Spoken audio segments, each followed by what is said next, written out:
I'm Mimi Hills. I'm the Director of Global Information Experience here at VMware.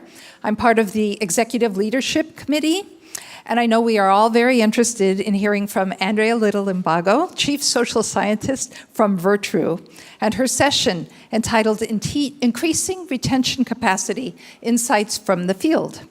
Andrea will provide several concrete steps organizations can take to improve retention, including a nuanced approach to professional growth and addressing burnout, as well as key cultural factors within the workplace environment. We welcome Andrea Little-Imbago to the stage.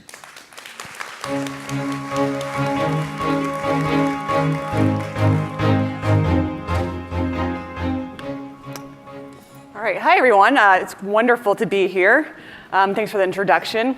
So for a little bit of background, I generally spend most of my time studying the geopolitics of cybersecurity and getting into the weeds on what the adversaries are doing and some of the various policies that are going on in the cybersecurity landscape.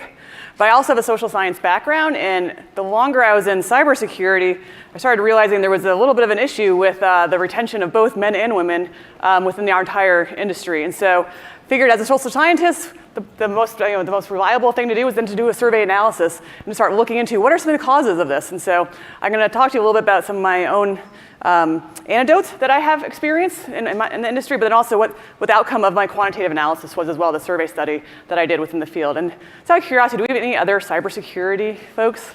Yeah, we have a few. Awesome.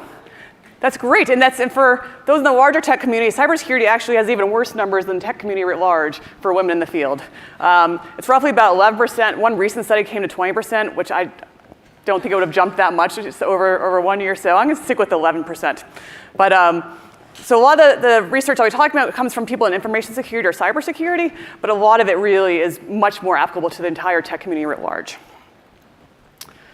And so the reason why I want to focus on retention is I really do think there's a lot of focus on the pipeline, and we actually heard that discussed earlier in the panel today that there is a pipeline issue. There are a lot of great organizations that are out there, Girls Who Code and cybersecurity. There's Women's Society of Cyberjitsu. There are plenty that are popping up, and their work is really, really, really important, and I hope that continues.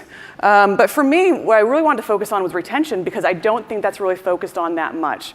And I think, again, we heard, I loved the statement earlier today about pretending to care about these things. And we see that a lot, and we actually hear that a lot, both in security and in the tech community at large. And if we're pretending to care about these things, retention probably wouldn't be as much of a problem because we'd be addressing these challenges. But it is. And within security alone, 3 million globally as a shortage, and I think it's probably even growing to more than that. And so what I did was pull together a survey analysis, pull together some questions along the lines of what leads you to stay, what causes you to go, what do you like about your work, what do you wish would change, all those kind of things. And then I put it out on Twitter, because that is what we do these days to try and get more and more people, and especially in information security, a lot of people within the community live and breathe on Twitter. And so I did that analysis, took it back, and started doing some analysis of it. And basically, I'll focus on the 3 main findings from it as far as the causes of retention loss for people and why they're leaving not only their companies, but also why they're also leaving the industry writ large. And so it's not just leaving a company, it's leaving the entire the entire industry, which is a significant detriment to us, I think, both for our national security, but also the security of our organizations. And so I will walk through each of these. But career limitations, basically a lack of a defined and transparent career path was one of the major causes. Burnout, which is something that honestly, even I did this study a little over a year ago, and it's still, I feel like I see more and more on burnout, and it still is one of those things that we see it and we know it and we see it, but then no one really does much about it, individually and then as organizations. And then culture, again, that was brought up a bit this morning, and we'll talk a little bit about some ways to address that as well. So when it comes to career limitations, the key things was this lack of career advancement. And it's one of those things where if you're within an organization and you don't see where you can move up, people are probably going to leave. The issue of manager or boss. This is again one of those that I think transfers to across industries as well.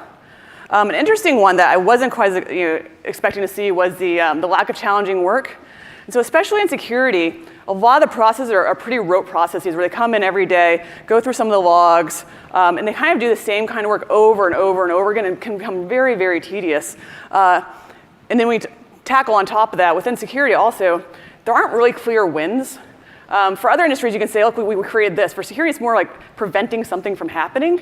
And so there isn't that same emotional stimulus that you can get from it. It's hoping every day something bad doesn't happen.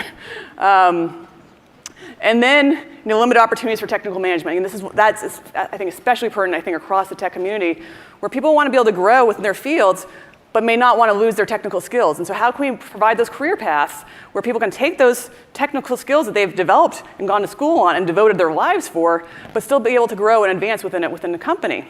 And so those were some of the career limitations that we saw. And just again, from Twitter, just get some of these quickly. The middle one, we talk about growth, but it doesn't really mean promotions or raises. Right? It basically means that's for real business people. And this gets into the notion that security people aren't necessarily treated like the rest of the people. They're sort of like a side group. And the best quote that I had from someone was, because there is no understanding of security, most of the time there's no expert or technical path. The only way for an expert to have a raise is by switching the company. And I think we see that an awful lot, not just in security, but elsewhere in tech and actually in other industries as well, where the only way to get a raise and promotion is to leave the company. And for companies, that is a significant loss of an investment. Moving on to burnout. Burnout was one of the top reasons, burnout and stress, for leaving both their job that they were at, but also leaving the entire industry. So again, this is a lot of loss of really good expertise that's been growing. Part of it, especially if you don't work in security, a lot of security teams are isolated on their own. They're viewed antagonistically as a hindrance to the workforce. They're not integrated within the broader community. And so they have to deal with that aspect as well, in addition to really, really long hours. And the example I always like is, these attacks don't happen on a good timeline. WannaCry happened over Mother's Day weekend. So it was really not a very exciting Mother's Day weekend for a lot of us when WannaCry hit in 2017. And then just from this, I'd highly recommend anyone who wants to look more on the burnout issue. It is on Twitter all the time, people talking about it. And one of the biggest pushbacks, though, is that some of them bring it up, and basically they're pushed back with that their managers tell them they're not passionate enough about their work. Right? And so you should be willing to do it all the time. And so the one quote I have on that, without something to motivate in the grueling work, burnout is really inevitable. Top of this, many people simply don't care or value our work, or even worse, react negatively or angrily towards it. So that's kind of the environment that we see a lot of people working on in security. And then industrial change. How do we change the culture that's going on? This was a big one in security. I think for a lot of people, when you think about security, you think about the hacker hoodie and the dude in the basement with the minimal social skills. That's a very big stereotype within the industry that really, really needs to change. And also, let's be honest, we see it again, permeating throughout the rest of the tech community as well. But it is a very big cause of why people are leaving our industry. There also is a gap between what the corporate benefits are and what the workforce needs are. And this is where I always think about an example I know anecdotally of an executive bringing in a ping pong table, thinking that that's going to help build culture within a company, but not providing good PTO, not providing good health care, not providing professional development. And so it's one of those things where you can pretend to care by throwing money at it, by putting a beer fridge and a ping pong table in, but that's not culture, right? You need to help develop the workforce, provide that growth, and then also develop the culture. And then one key thing that we can talk about plenty later, the discrimination and harassment that occurs, and this was at pretty high numbers, big contrast between the non-male responders and male responders. And so basically, within companies, though, and in conferences, there was a big, big difference. So when a lot of women are at the conferences, they experience a lot more harassment and discrimination than they even do in their companies. So it's one of those things I think people, especially executives who don't don't actually go out to those conferences, don't understand that quite as well, that there's a lot of additional discrimination or harassment that their employees feel even when they're outside their own company, which helps it basically induces them to leave the industry. And this is my favorite, the manels that are out there. We see them all the time across tech. And it is a new word in the dictionary, so I love that. The thing that surprised me the most, perhaps in some of these respondents, was that, because I left an area for questions or for additional comments, the ones that spoke the most about the comments were those that self-identified as men, and they were the ones that wrote the most about how much they hated the bro culture. And so something to keep in mind that this is the bro culture, and this is I was using their words, the way they described it, is detrimental not only men but also women, and the broad range of how people are self-identifying. That's really it impacts every one of us. So often we feel like that bro culture is just impacting women, but it really is hurting the entire culture and the entire community within the industry. And those that self-identified as men were the ones that spoke up the most about that. On a positive note, where you can really focus a lot of your efforts on, like I have up here, mission is a very big one, especially in security, the economic and national security of our country. I think very much depends on it.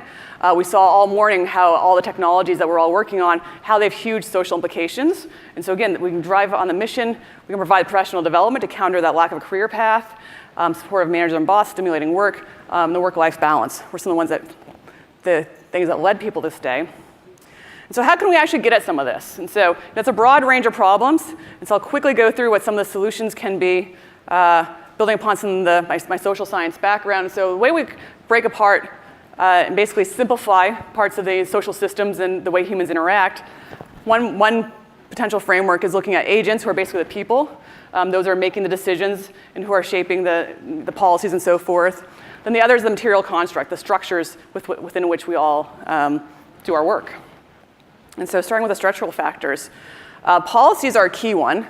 Performance metrics, we heard that this morning. You could have, within the executive leadership, having performance metrics based on retention.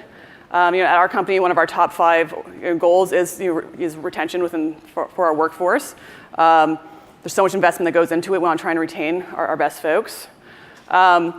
For those that aren't necessarily in a security industry but have security teams, integrating the security folks much more with the rest of the company, so they actually are part of the team. Leveraging technology to help move beyond some of those automated tasks. The PTO one is a big one. I think very often there's either unlimited PTO or you have 4 weeks. A lot of people within tech just don't take their time off.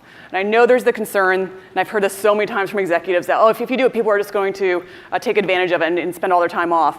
That's not really generally what happens. And those people who do that probably have other issues as well that have some red flags.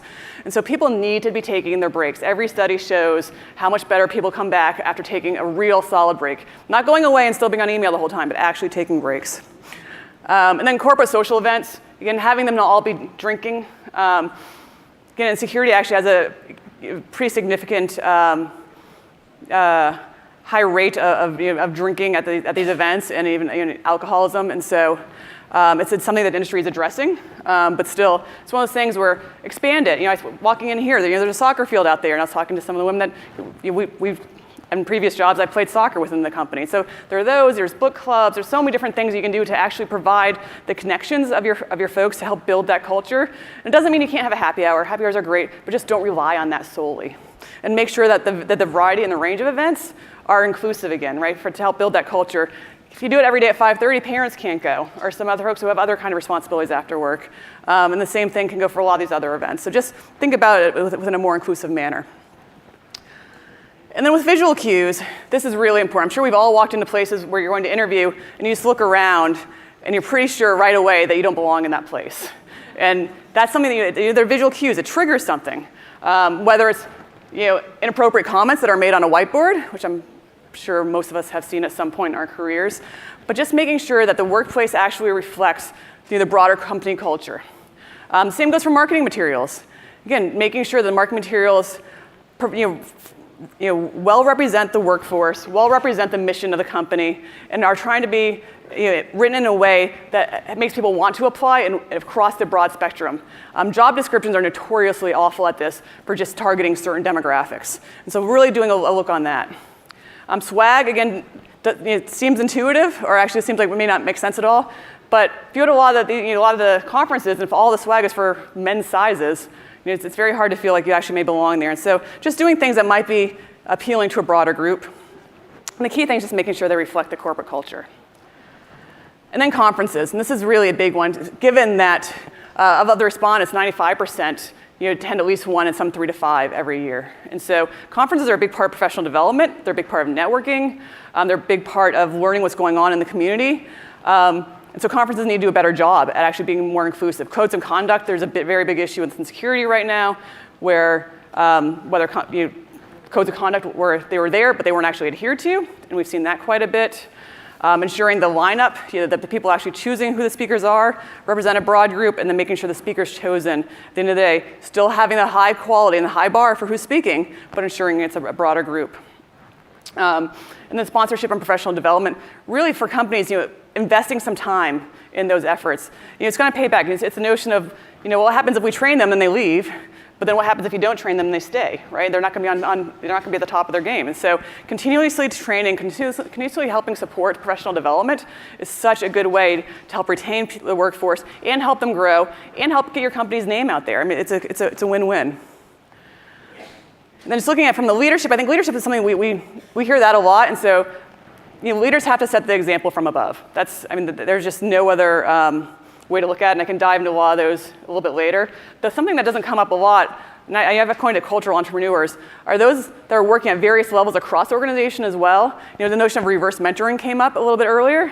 But having people across the organization really want to help enact that change from below, helping raise their voices, speak out in different groups. It can't just be leadership. Leadership has to set the bar, but others from below have to provide those connections and help make sure their ideas are heard as well. And it's the leadership's job to then listen and to make sure that they are implemented.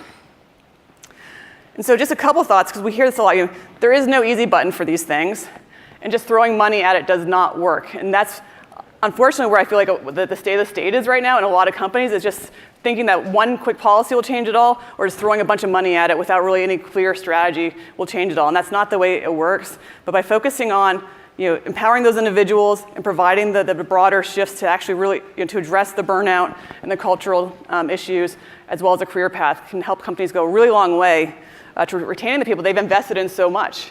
And so it's one of those things, there's a financial argument for return of investment, it's the right thing to do, and there's the whole aspect of innovation, right? And this is where a lot of this comes into play, where if we help you continue to innovate within these areas, it's going to require the retention of a strong workforce, and then at the end of the day, it helps everyone else win as well. So thank you very much for your time. Happy to take a few questions, if anyone has any.